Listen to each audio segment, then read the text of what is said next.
I'm Dr. Michael Gordon with the Gordon Binder Weiss Vision Institute in La Jolla, California, and you are listening to the first national radio channel created specifically for medical professionals, ReachMD XM 157.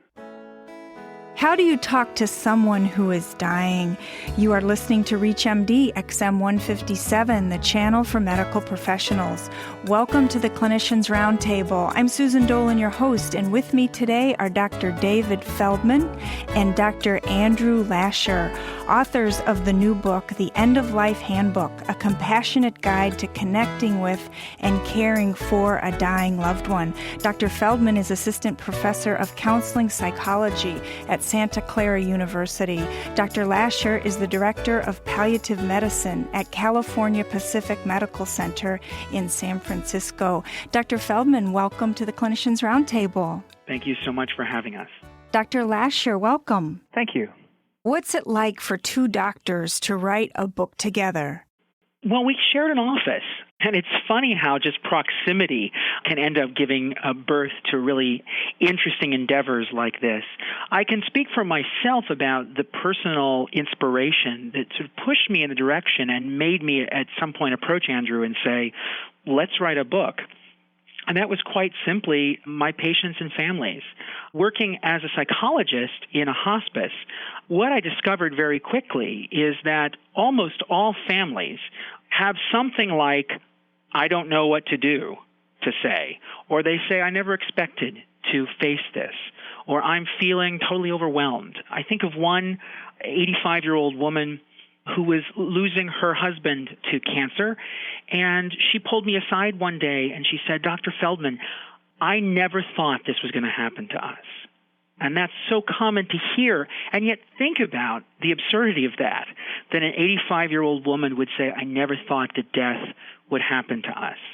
And so this all inspired me to try to write something that would address the concerns of these families and patients directly, to give them a guide that would help them with the practical matters that need to happen, the emotional matters, and the medical matters. And so I approached Andrew, and we agreed that this was something that we both really wanted to do and actually made it happen. Dr. Feldman, what led to your interest in end-of-life care initially? Like many people in this field, it was a personal experience.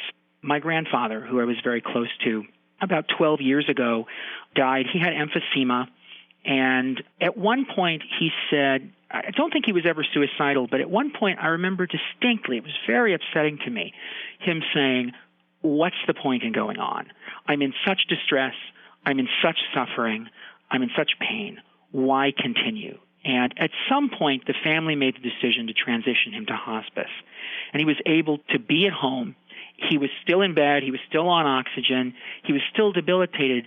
But these amazing nurses and doctors and other healthcare providers came into the home and alleviated a lot of his suffering and really gave him back to the family. And he had a couple more months of reasonably good quality of life. And I remember thinking at the time, I want to do that. And so it's been my great privilege to be able to do that. Dr. Lasher, what led to your passion for end-of-life care? My passion for this kind of medicine really routed through the intensive care unit. I was an internist by training, trained at Stanford Hospital and Clinics, and I really thought all along I was going to be an intensive care doc. And I realized very early in my training that what I was particularly good at was communication. And for people that don't know, I said there are a lot of doctors in the audience, we all know that medical school is basically just a 4-year vocabulary course. You just learn how to speak another language, and that language is doctor. And having mastered that, then you really go through the work and internship and residency of how to become a good physician. What I realized early in my training is that we were not very good as a profession about taking this incredible pool of knowledge and translating that into something that patients and their families could take advantage of and pair with their own goals and values. So I had so many patients that I cared for in the ICU that more than they needed the incredible technology that we had at our disposal, the ventilators and dialysis and the life support that we were endeavoring to provide, they needed an honest conversation about what was really happening, about where their loved one was in the story of their life. And that's really what led me into end-of-life care and palliative medicine. Dr. Feldman, how do you recommend doctors use your book? Well, I hope that doctors will read it, will like it, will find it helpful, and will recommend it directly to families. That's really who it's voiced for. It's written in as little jargon as we could, as accessible and in a comforting a tone as we could, to really provide good info to families. One of the things as a psychologist that I often hear from physicians is that they say, we spend a lot of time with families, sometimes more than we'd like, and that families not only take up a lot of time, but misunderstandings on the part of families can often lead to blockades in providing the best care possible. And so we're hoping that this book will help to be somewhat of a solution for that by giving this book, after having meetings with the family, by giving this book and saying, you should read this, that this will give patients accurate understanding, some good advice, some comfort, so that the next time they meet with the doctor, their questions will be a lot more focused. A lot of those misunderstandings will be taken care of. So I hope at least that this is a time saver and a work saver to a certain degree to doctors, and also a great comfort and information source for families. So I'm hoping that doctors are comfortable just recommending it directly. If you're just joining us, you're listening to ReachMD XM157, the channel for medical professionals. I'm Susan Dolan, your host, and with me are Dr. David Feldman and Dr. Andrew Lasher, discussing their book, The End-of-Life Handbook, a compassionate guide to connecting with and caring for a dying loved one. Dr. Lasher, what feedback have you received from doctors about the book? Doctors at the hospital that I work at have been uniformly congratulatory about the cover. They think it's beautiful. They wonder where I got the time, along with Dr. Feldman, to write the book. And they think it'll be very, very helpful for their patients. It isn't, as Dave said, a book that is designed for physicians, but I hope that it makes it into enough physicians' hands to become something that they recommend to the people that they take care of, whether it's doctors like me who specialize in end-of-life care, or oncologists, or cardiologists, people who often encounter patients in the last chapter of their life.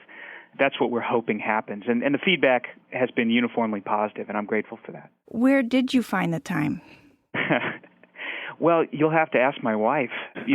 Both David and I obviously are very busy during the day, and we spend a lot of time carving out phone conversations and time to scheme about this book, and then once we had a scheme, we took the time at night to get it done. It probably took us about a year, and sacrificed a handful of Friday and Saturday nights out to make it happen, but it was well worth it. What advice do you have to any listeners who are thinking about writing a book? The first step is having a good outline. I know that for me, when we started, I've never been scared by the blank page. It was really more the blank plan. But once we had a plan, a paragraph outline of the things that we wanted to say and how we wanted to say them, it was a lot less scary. It was able to be chopped up into manageable parts. It was easy to set deadlines. That was the best thing that both David and I did. And strange for people that are as busy as we are, we really hit every deadline. I felt, Dave, I don't know what you would add to that, but it was a very seamless process relative to what I'd heard about. Dr. Feldman? I would say get a good collaborator. What made this great, actually, was that we set out to write a book that would have practical and emotional things, and that's obviously my bailiwick, and medical information in it, and that's obviously Andrew's. And so finding somebody who complements you and corrects for your deficits, I would say, was one of the most valuable things that we did. And it just went so smoothly once we had that outline and we knew what each of us were going to be doing. It was actually surprisingly a breeze. Because it was meant to be. That's why. Thanks. We like to think so, I think. It sounds like you created a tool that you wished you could have used along the way. And now you have it, so you can share it with others. It's like you in a book form. Well, I certainly believe that it is something that patients that we had both cared for along the way and those patients' families could have benefited from. A lot of what was already in existence was either very technical, somewhat highbrow, or really not thorough enough. I like to think that we've created something that's comprehensive enough for people to take from regardless of what stage they're at or what their philosophies are, I hope that we've been a guide not just for patients and families who are looking towards hospice care, but those that are looking towards traditional supportive care, chemotherapy, radiation, all of the very technical and wonderful things that we can offer. So I hope that it achieves all that. It's a very comprehensive book and an easy read dealing with complex subjects. Very well done. Doctors, what is the most challenging aspect of your work, Dr. Feldman? It's going to sound trite, but it's so true for me, so I have to give this answer. It is losing people who I care about. Part of my job is to do counseling, psychotherapy with people who are dying. It means I get close to them. And I may see them once a week for a few weeks. I may see them several times a week for a long time, for months. And it's easy to become fond of them, and then you see them leave. I think of one fellow who had a brain tumor that was progressing during the time that I was working with him, and I had to lose him in stages, just like his family did, watching his cognitive abilities go, watching him become increasingly confused, and eventually getting to a point where our sessions together were more about me sitting there and just putting my hand on his shoulder and him realizing I was there. This is sad, but I must say it's also inspiring, which is something you hear a lot from folks who work in hospice and palliative care. It teaches me a lot about life, and it's totally worth that hazard. Dr. Lasher?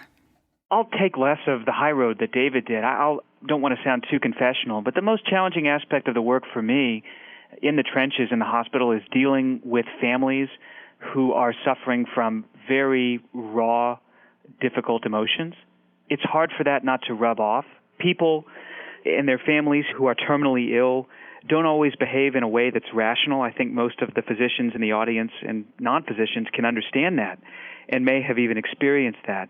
And no matter how much you can tell yourself that that's the case, sometimes they either lash out or behave in a way that's hard not to take personally. And I'm young and I'm getting better at letting that wash off. But that's a very difficult aspect of end-of-life care in general. And I'm improving, so that's positive.